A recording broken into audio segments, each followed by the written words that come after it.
राधे राधे श्री हरिवंश महाराज जी।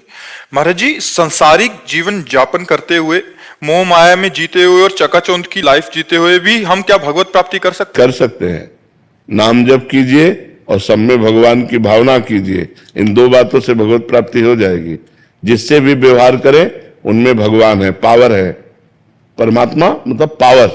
जैसे हाइलोजन चमक रहा, लाइट दे रहा है, पंखा हवा दे रहा है, लेकिन दोनों में बिजली एक है।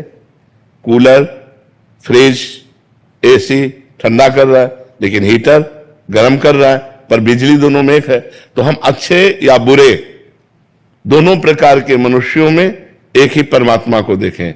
जड़ या चैतन्य दोनों प्रकार के जीवों में एक ही परमात्मा को देखें और नाम जप करें, भगवत प्राप्ति हो जाएगी। पर है कठिन, है कठिन।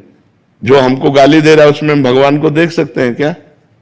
जो अनुकूल चल रहा है उस पे तो भगवान को देख सकते हैं, लेकिन जो प्रतिकूल चल रहा है उस पे भगवान को नहीं देख सकते। पहले मैं ऐसे लोगों से नफरत करने लगती थी जो मेरे साथ बुरा व्यवहार करते थे, लेकिन आपके वाणी सुनने के बाद मैंने जिनसे मेरी नफरत थी, मैं उनके लिए अच्छी चीजें मांगती हूँ कि भगवान उनको सद्बुद्धि प्रदान करें, भगवान उनको स्वस्थ रखें, भगवान सुखी रखें। ऐसी भावना करोगी तो मंगल में तुम्हारा भाव पवित्र होना शुरू हो जाएगा। और नाम जप जरूर कीजिए, नाम जप के द्वारा ही भगवत प्राप्ति होती है। डॉक्टर पंकज शुक्ला जी। राधा वल्लभ श्री हरि। राधे राधे महाराज जी। गुरुदेव, आर्त भाव क्या है? क्या इसके भी प्रकार हैं? क्या आर्त भाव भी? आर्त भाव का मतलब होता है संकट निवृत्ति। आर्त भाव जब हम संकट में हैं तो उसकी निवृत्ति के लिए जो हम पुकार करते हैं भगवान से, उसे आर्त भाव कहते हैं। वो कई प्रकार की संकट निवृत्ति हो सकती है। शारीरिक संकट निवृत्ति, मानसिक संकट निवृत्ति, आर्थिक, सामाजिक, बहुत प्रकार के संकट हैं। संकटों का तो जाल बिछा हुआ है।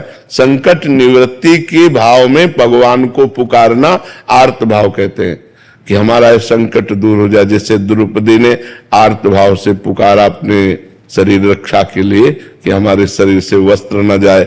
गजेंद्र ने आर्त भाव से पुकारा कि हमारा जीवन बच जाए। ऐसे कई प्रकार के संकट हैं और उनकी निवृत्ति के लिए पुकारना आर्त भाव कहा जाता है। उनको पाने के लिए श्री जी मिल जाओ। हाँ, उनके पाने के लिए भी आर्त भाव से पुकारा जाता है कि प्रभु मेरे में सामर्थ्य नहीं है कि मैं काम विजयी हो सकूं, क्रोध विजयी हो सकूं या निरंतर भजन कर सकूं। नाथ आपकी कृपा से आपकी प्राप्ति हो सकती है, हे भगवान हम पर कृपा करो। और वो आर्त भाव से रोता है तो इसे भी भगवान की आर्त भाव प्राप्ति के लिए हो जाता है। ये भगवान की प्राप्ति के लिए आर्त भाव हो जाता है।